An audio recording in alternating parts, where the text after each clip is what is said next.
필립 얀 씨가 지은 놀라운 하나님의 은혜라는 책에 실린 내용입니다. 미국 미시간주 트레버스라는 도시에 한 소녀가 살고 있었습니다. 그의 아버지는 보수적이며 엄격한 분입니다. 그래서 딸이 듣는 음악, 액세서리, 또 치마 길이에 대해서 아주 강하게 통제를 합니다. 이것 때문에 딸은 아버지에 대하여 불만이 많습니다. 늘 답답합니다. 어느 날 아버지와 말다툼을 하다가 결국 집을 나가게 됩니다. 그래서 멀리 떨어져 있는 디트로이트까지 가게 됩니다. 그곳에 가면 아버지 어머니가 나를 못 찾을 것이라고, 그리고 그 먼 곳으로 간 것입니다. 그곳에서 한 남자를 만났습니다. 큰 차를 모는 그 남자, 자기를 태워주고 맛있는 거 사주고 머물 거처도 마련해 주었습니다. 그리고 알약을 전해줍니다. 이거 한번 먹어보라고. 그 알약을 먹었더니 난생 처음으로 황홀한 기분을 느끼는 것입니다. 그러면서 생각합니다. 내가 옳았어. 이렇게 기분 좋은데 엄마 아빠는 이런 것도 못하게 했던 거야. 알고 보니까 그 남자분은 사장이었습니다. 많은 사람을 거느리고 있는 사장이었습니다. 그 사장이 시키는 대로 이 소녀는 남자들을 접대하면서 하루하루 그렇게 살아갑니다. 어느 날 우유를 마셨는데 우유팩 뒷면에 사람을 찾습니다라는 문구와 함께 사진이 있는 것을 발견합니다. 이렇게 살펴보니까 자기 사진입니다. 엄마 아빠가 지금 자기를 찾고 있다는 것입니다. 근데 그 사진을 보니까 너무나 촌스러워요. 지금은 금발로 염색을 하고 화장을 하고 액세서리를 한 아주 멋진 모습인데 사진 속에 그 자기의 모습은 너무나 촌스러운 모습이에요. 자기를 찾지 못할 것이다 생각하면서 무시하고 시간이 그렇게 흘러갑니다. 1년이 지났습니다. 1년이 되자 이 소녀가 많이 병들었습니다. 몸이 많이 약해졌습니다. 크게 기침을 합니다. 그렇게 병들자 사장이 돌변을 합니다. 그리고 결국은 자기를 내쫓습니다. 하루아침에 길거리에 나앉게 생겼습니다. 길거리에서 돈 벌 일이 없어요. 돈을 벌어도 먹고 사는 것이 너무나 힘들어요. 배가 고파요. 기침은 점점 심해요. 어느 날 건물 앞에 쭈그리고 앉아서 자기의 삶을 돌아보고 고향, 그 봄에 벚꽃이 핀 고향을 생각하게 됩니다. 그리고 이렇게 중얼거립니다. 하나님, 어쩌다가 제가 집을 나왔을까요? 우리 집 개도 나보다 더 잘 먹고 사는데 내 신세가 왜 이렇게 되었을까요? 그러면서 통곡을 합니다. 아버지를 생각합니다. 고향을 생각합니다. 집을 생각합니다. 그리고 집에 전화를 겁니다. 그런데 전화는 받지 않고 자동 응답기 메시지만 울려요. 전화를 끊었습니다. 두 번째 전화를 걸었는데 역시 아무도 받지 않고 자동 응답기 소리만 들려요. 또 끊었어요. 세 번째 용기를 내서 이번에는 메시지를 남깁니다. 아빠, 엄마, 저예요. 집에 갈지도 모르겠어요. 집 방향 버스를 탔어요. 그쪽으로 가면 아마도 자정쯤 될 것 같아요. 엄마 아빠 없으면 그냥 이 버스를 타고 쭉 북쪽으로 올라가 캐나다로 가겠습니다. 그리고 전화를 끊고 이제 버스를 타고 고향 트레버스로 가는 것입니다. 한 7시간 걸리는 그 버스 안에서 계속해서 생각합니다. 메시지를 확인하셨을까? 마중 나오실까? 아니면 나를 잊어버리신 것 아닌가? 나를 버리신 것 아닌가? 여러 가지 복잡한 생각이 들었어요. 그러면서도 아빠가 나오면 아빠에게 내가 해야 할 말들을 계속 연습합니다. 중얼거립니다. 아빠 죄송해요. 다 제 잘못이에요. 아빠 저를 용서하세요. 계속 수십 번 이 말을 되뇌이기면서 목이 메었습니다. 7시간 버스를 타고 마침내 트레버스 그 터미널에 도착하게 됩니다. 가슴이 뛰었어요. 누가 나올까? 아빠 엄마가 나올까? 그런데 터미널에 들어서는 순간 꿈에도 상상 못할 장면이 펼쳐졌습니다. 엄마 아빠는 물론이고 형제 자매 할머니까지 일가 친척 40명이 나와 있는 거예요. 프랜카드를 걸고 환영한다고, 돌아와 기쁘다고, 머리에는 꽃갈모자 쓰고 그리고 저마다 악기를 불면서 팡파레를 울리면서 그 딸을 맞이하는 거예요. 용서해달라고. 아니, 당연히 용서하지. 그리고 그 딸을 집으로 데려가서 파티를 했다. 이것이 놀라운 하나님의 은혜에 실린 내용입니다. 여러분, 가출해 보셨어요? 가출했다가 집에 돌아와 보셨어요? 영적으로 가출해 보셨어요? 여러분은 하나님을 떠났다가 돌아온 경험이 있으십니까? 여러분은 하나님의 용서하심과 회복하심의 은혜를 받으셨습니까? 오늘 성경 말씀은 둘째 아들이 아버지로부터 유산을 받아 먼 곳에 갔다가 다 허비하고 이제 집으로 돌아오는 장면입니다. 모든 것을 잃으면서 깨달은 것은 무엇이었을까? 어떻게 집으로 돌아올 수 있었을까? 그리고 집으로 돌아왔을 때 아버지는 어떻게 반응했을까? 이 복음 중의 복음, 예수님의 비유의 말씀을 통하여 오늘 저와 여러분들에게 주시는 하나님의 음성을 들을 수 있기를 주님의 이름으로 기원합니다.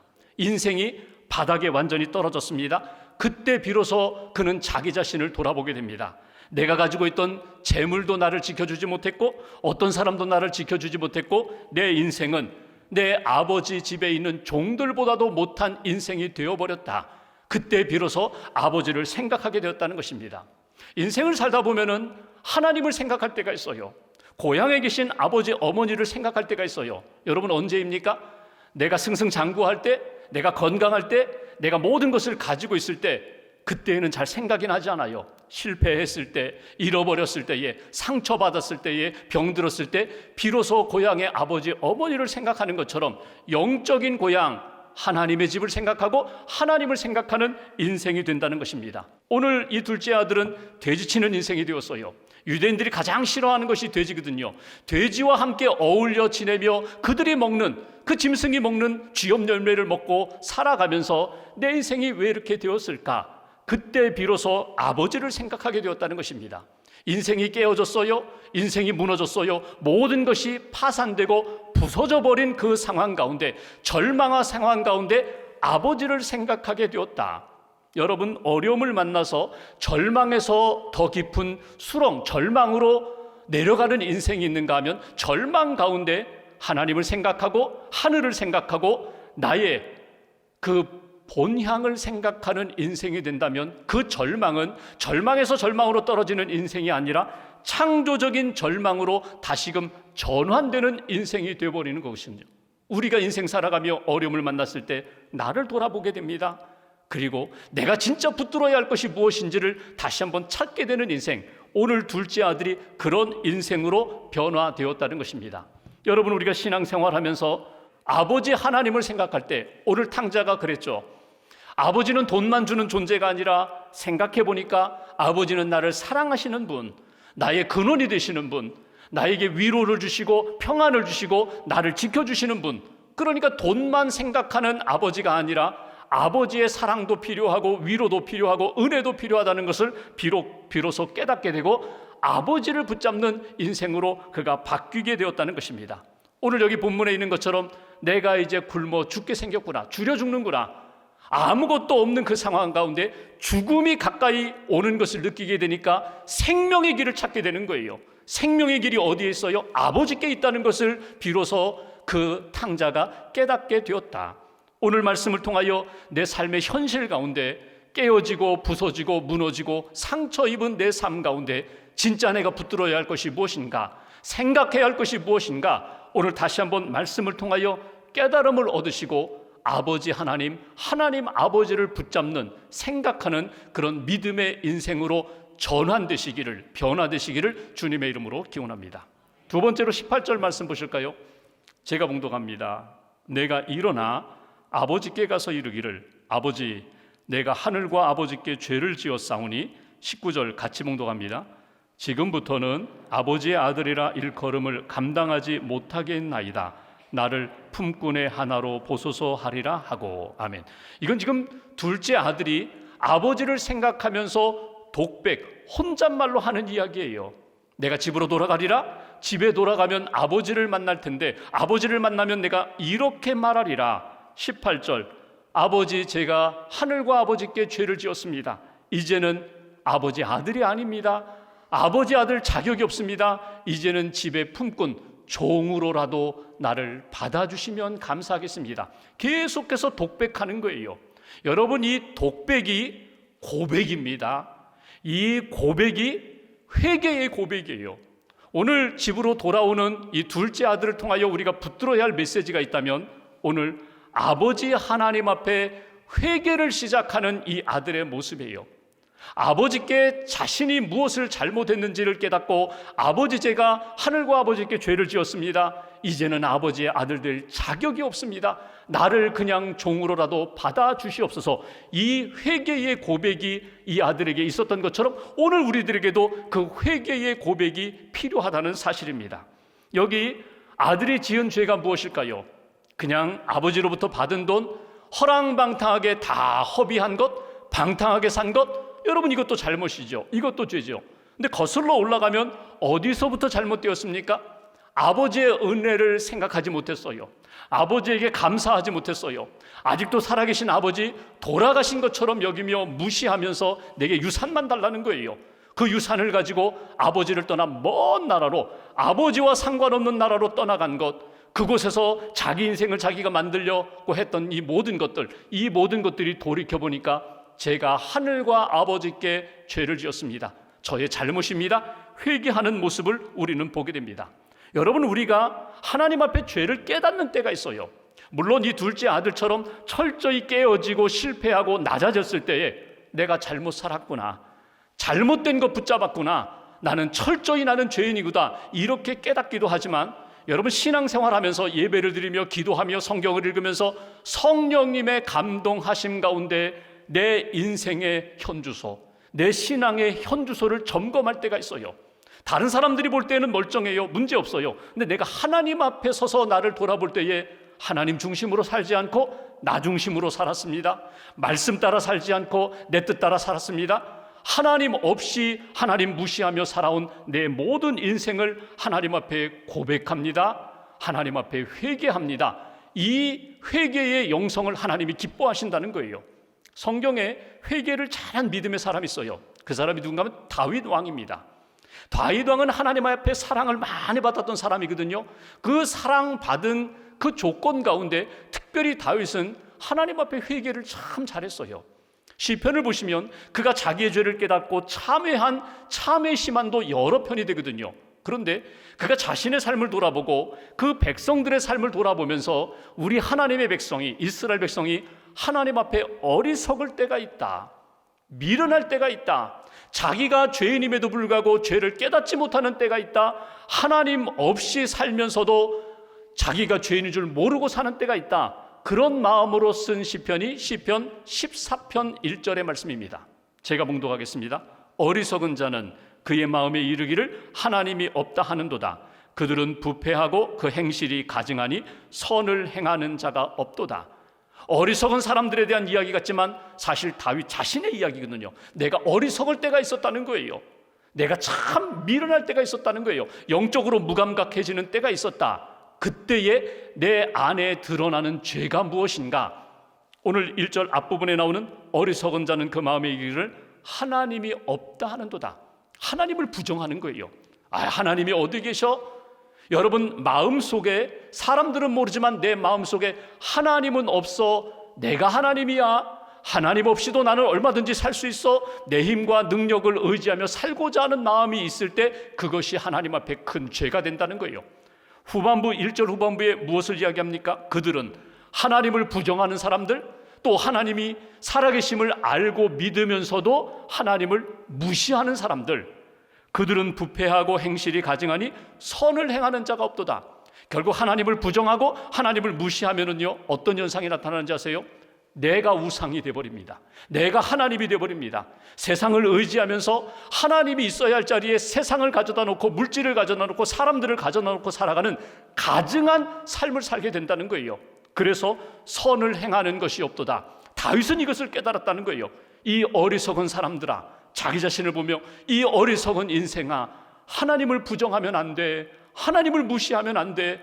영적으로 하나님만 섬기는 인생이 되어야 돼. 하나님이 있어야 할 자리에 다른 것을 의지하는 인생은 곧 죄인이 되는 거야. 하나님 앞에 큰 죄가 되는 거야. 이것이 오늘 다윗이 깨닫고 권면하는 내용입니다. 둘째 아들은요, 깨닫게 됩니다. 모든 것을 다 잃어버린 다음에 아버지를 생각하면서 내가 하늘과 아버지께 죄를 지었습니다. 아들 자격 없는 그만큼 큰 죄를 지었습니다. 아버지 무시했습니다. 아버지 부정했습니다. 아버지 뜻대로 살지 않았습니다. 그 죄를 회개함으로 고백하는 것을 우리가 읽어볼 수 있습니다. 호세아서 말씀을 보면 하나님이 호세아를 통하여 이스라엘 백성들에게 주시는 메시지, 돌아오라는 거예요. 내 백성이 나를 떠났는데 이제라도 늦지 않았다. 돌아오라, 돌아오라. 내 백성이 나를 떠나 우상을 숭배하고 있는데 이제는 우상을 다 내려놓고 내게로 돌아오면 내가 너희를 용서하리라. 내가 너희를 회복시키리라. 오늘 하나님 앞에 예배를 드리며 우리 각자가 하나님 앞에 회개한 내용이 있어요. 회개 기도했어요. 여러분 무엇을 회개하셨어요? 본질적으로 하나님 없이 살 수 있다고 생각했던 것, 하나님이 계심에도 불구하고 하나님을 무시하며 살았던 나 중심의 삶에 대하여 하나님 앞에 철저히 회개해야 합니다. 하나님 헛된 것 붙잡고 살았습니다. 하나님 보시기에 선한 일을 하지 않고 가증한 일만 열심히 기울였습니다. 이 모든 것들을 하나님 앞에 회개하며 하나님의 용서하심과 하나님의 회복하심을 받는 저와 여러분들의 신앙 여정 되시기를 주님의 이름으로 기원합니다. 마지막 20절 말씀 보실까요? 제가 봉독합니다. 이에 일어나서 아버지께로 돌아가니라. 둘째 아들이 아버지를 생각합니다. 아버지께 회개합니다. 감정적으로만, 생각으로만 회개한 것이 아니라 어떻게 했다고요? 행동으로 옮겼다는 거예요. 아버지 집으로 돌아오는 발걸음으로 주 품에 돌아왔다. 아버지 품으로 돌아왔다. 여러분, 회개라는 것이 생각으로, 감정으로만이 아니라 믿음으로 방향을 바꾸는 거거든요. 머물러 있던 자리에서 일어나 아버지 품으로, 아버지 집으로 돌아오는 회개의 모습을 우리가 만나게 됩니다. 여기 둘째 아들을 통하여 우리가 붙들어야 할 메시지, 오늘 주시는 음성이 있어요. 오늘 둘째 아들이 집으로 돌아온 것처럼, 아버지 품으로 돌아온 것처럼 우리도 아버지 하나님께로 돌아와야 된다. 아버지 품에 안겨야 된다. 세상의 헛된 것들 다 내려놓고 오직 나의 주인 되시는 아버지를 붙잡아야 된다. 이것이 오늘 우리에게 주시는 메시지예요. 오늘 여기 20절에 보면 중요한 단어가 하나 있습니다. 그 아들이 일어나 아버지께로 돌아왔다는 거예요. 여기 일어났다라는 이 표현이 사실은 부활을 설명할 때 사용되는 용어 중에 하나입니다. 잠자는 자들이 일어났다, 죽은 자들이 일어났다, 똑같은 용어예요. 그러니까 오늘 이 아들은 몸만 일으켜서 집으로 돌아온 것이 아니라 그의 영혼이 일어나서 아버지 품으로 돌아온 거예요. 영적 각성이 일어나는 거예요. 몸만 오는 인생이 아니라 자기의 모든 영혼, 모든 중심이 아버지께로 일어나서 돌아오는 인생으로 그의 삶이 변화되었다. 영적 각성이 일어나며 주님의 품에 안겼다. 이것이 오늘 아들의 모습이에요. 그렇다면 그 아들을 맞이하는 아버지는 어떤 모습일까요? 20절 다시 한번 봉독합니다. 20절 한 절을 함께 봉독하겠습니다. 이에 일어나서 아버지께로 돌아가니라. 아직도 거리가 먼데 아버지가 그를 보고 측은히 여겨 달려가 목을 안고 입을 맞추니. 아멘. 여기 보십시오. 지금 아들은 며칠 먹지 못했어요. 굶었어요. 먼 길을 집으로 돌아왔어요. 그러니까 몰골이 아닙니다. 거지 행세입니다. 그런데 누가 먼저 알아봤다고요? 아버지가 아들을 먼저 알아봤다는 거예요. 거리가 먼데도 불구하고 기다리던 아버지가 그 아들을 먼저 알아봅니다. 그리고 측은히 여겨, 불쌍히 여기며 긍휼히 여기며 달려가서 목을 안고 입을 맞췄다. 그를 끌어안았다는 거예요. 입을 맞췄다는 것은 무엇입니까? 다 용서했다는 거예요. 다 받아주었다는 거예요. 여러분, 이 장면을 그린 많은 그림들이 있습니다. 성화가 많이 있어요. 그 그림들 가운데 인도의 화가인 프랭크 웨슬리가 그린 The Forgiving Father라는 그림이 있어요. 이 그림을 보시면 몹시 마른 아들이 아버지에게 안겨있는 장면을 그린 것입니다. 아버지의 모습, 아들의 모습을 한번 보십시오. 아들은 뼈만 앙상하게 남아있고 그 팔은 아버지를 잡지도 못하고 축 늘어졌어요. 아버지는 가슴이 북받쳐 아들의 얼굴을 제대로 보지 못하고 오히려 아들의 어깨에 얼굴을 묻고 있습니다. 자식을 위한 아버지의 뜨거운 사랑, 그 진한 사랑을 느낄 수 있어요. 여러분, 아버지의 팔을 주목해 보십시오. 한쪽 팔은 아들의 머리를 잡고 있고 또 다른 한쪽 팔은 아들을 붙잡고 있습니다. 말씀은 하지 않지만 아버지가 지금 아들에게 전하는 메시지가 무엇입니까? 이제 돌아왔으니 됐어. 내가 너를 붙들어 줄 거야. 내가 너를 도와줄 거야. 내가 의로운 오른팔로 너를 붙들어 줄 거야. 염려하지 마라. 평안하라, 이제는 안심하라. 이것이 아버지의 메시지예요.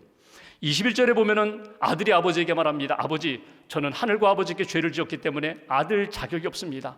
저는 아들 될 수가 없습니다. 그런데 22절 이하에 보면 아버지는 어떻게 합니까? 가서 새 옷, 좋은 옷을 가져다가 입혀라. 가락지를 다시금 반지를 끼워줘라. 발에 신을 신겨줘라. 아들의 신분을 회복시켜주는 거예요. 아들의 그 특권을 회복시켜주는 거예요. 이 아들이 상속자다. 모든 것 다 잃어버렸지만 아니 다시금 내 아들이 되었다. 그러면서 잔치를 벌입니다. 여기 주목할 것이 하나 있어요. 이 아들은 어떻게 반응했을까? 여러분 어떻게 반응하시겠어요? 아버지 무슨 이야기십니까? 저는 이미 아들이 아닙니다. 그냥 종으로 머슴으로 살겠습니다. 품꾼으로만 받아주십시오. 그러지 않았어요. 정말 염치 없지만 아버지가 용서하고 아버지가 받아주시니 그냥 아들로 사는 거예요. 이게 신앙이에요. 이게 하나님의 사랑이고 하나님의 사랑에 대한 믿음의 응답이라는 것입니다. 1838년 태어난 윌리엄 컥 패트릭이라는 분이 있어요. 아버지가 음악 선생님이셨어요. 그래서 어려서부터 음악을 배우고 작곡을 잘해요. 목공도 배웠어요. 그래서 가구점을 경영하면서 가구점에서 일하고 또 음악, 찬송가 곡을 쓰면서 교회에서 봉사하는 분이에요. 어느 음악 캠프에서 감독으로 섬기게 되는데 그 음악 캠프에서 어떤 청년이 찬송을 부르는데 너무너무 잘 부르는 거예요. 알고 보니까 그 청년은 예수 믿는 청년이 아니에요. 그냥 돈 받고 와서 노래 부르는 가수예요. 그 청년을 만났어요. 그리고 커크 패트릭이 복음을 전합니다. 예수님 믿으라고, 하나님 백성 되라고, 믿음으로 찬양하는 인생 되라고. 근데 이 청년이 아주 냉소적이에요. 거부해요. 나는 예수 필요 없다. 하나님 필요 없다. 이게 마음이 아팠어요. 그래서 커크 패트릭이 그 청년을 가슴에 품고 기도합니다. 하나님, 저 청년 예수 믿게 해주세요. 하나님 자녀 되게 해주세요. 기도하면서 저 청년을 어떻게 도울까 기도하는 가운데 한 구절의 시가 자기 머리를 스쳐갑니다. 나 이제 왔으니 내 집을 찾아 주여 나를 받으사 주님 받아주세요. 주님 거두어 주세요. 주님 안아주세요. 그런 식구가 떠올랐어요. 거기에다 자기가 즉각적으로 곡을 입혔습니다. 그리고 그 청년에게 오늘 저녁 집회에는 이 곡을 부르라고, 이 찬송을 부르라고. 청년이야 늘 노래, 돈 받고 노래 부르는 청년이니까 그 곡을 쭉 이렇게 훑어본 다음에 그 곡을 부르게 됩니다. 그 곡을 부르는데 그냥 힘차게 부르기 시작했는데 이 곡을 부르면서 아버지의 집을 찾아가야 할 영혼이 바로 자기 자신임을 깨닫게 됩니다. 그래서 5절까지도 부르지 못하고 중간에 눈물을 흘리며 중단했어요. 그리고 예수님을 영접하게 됩니다. 하나님을 믿게 됩니다. 그리고 그 이후에 하나님을 찬양하는 그런 찬양 사역자의 삶을 살게 되었다는 거예요. 커크 패트릭, 한 영혼을 위하여 기도하며 지은 찬송가, 우리 찬송가 273장에 있는 나 주를 멀리 떠났다. 그 찬송이 바로 커크 패트릭이 그 한 청년을 위하여 기도하며 지은 찬송가거든요. 여러분, 우리의 모습은 악한 본성이 있어서 하나님을 자꾸 떠나려고 해요. 하나님의 집을 자꾸 떠나려고 해요. 하나님을 떠나고 하나님의 집을 떠나야 진짜 자유로운 인생이 될 것 같아요. 진짜 편안하고 진짜 평안을 얻을 것 같아요. 오늘 둘째 아들의 모습을 통해서 우리가 배우게 되는 것은 아버지 집을 떠나면서 그에게는 자유도 없었고 평안도 없었고 생명도 없었어요. 하나님은 지금도 우리를 부르십니다. 내게로 오라고, 다시금 내게로 돌아오라고. 내가 너를 안아주리라. 내가 너를 평안케 하리라. 내가 너에게 생명을 주리라. 회복시켜 주시겠다고 우리에게 약속을 주십니다. 여러분, 지치고 상한 몸, 그리고 우리 인생의 실패와 아픔을 안고 주님께 다시금 돌아오는 거예요. 아버지 집으로 돌아오는 거예요. 아버지 집으로 돌아오면 세상이 주지 못하는 진짜 평안도 생명도 자유도 얻는 인생이 될 것입니다. 기도하시면서 우리의 삶의 무거운 짐들 다 내려놓고 주님께 돌아오며 주님이 주시는 참된 은혜와 생명과 평안을 경험하는 저와 여러분들의 삶이 되시기를 주님의 이름으로 축원합니다.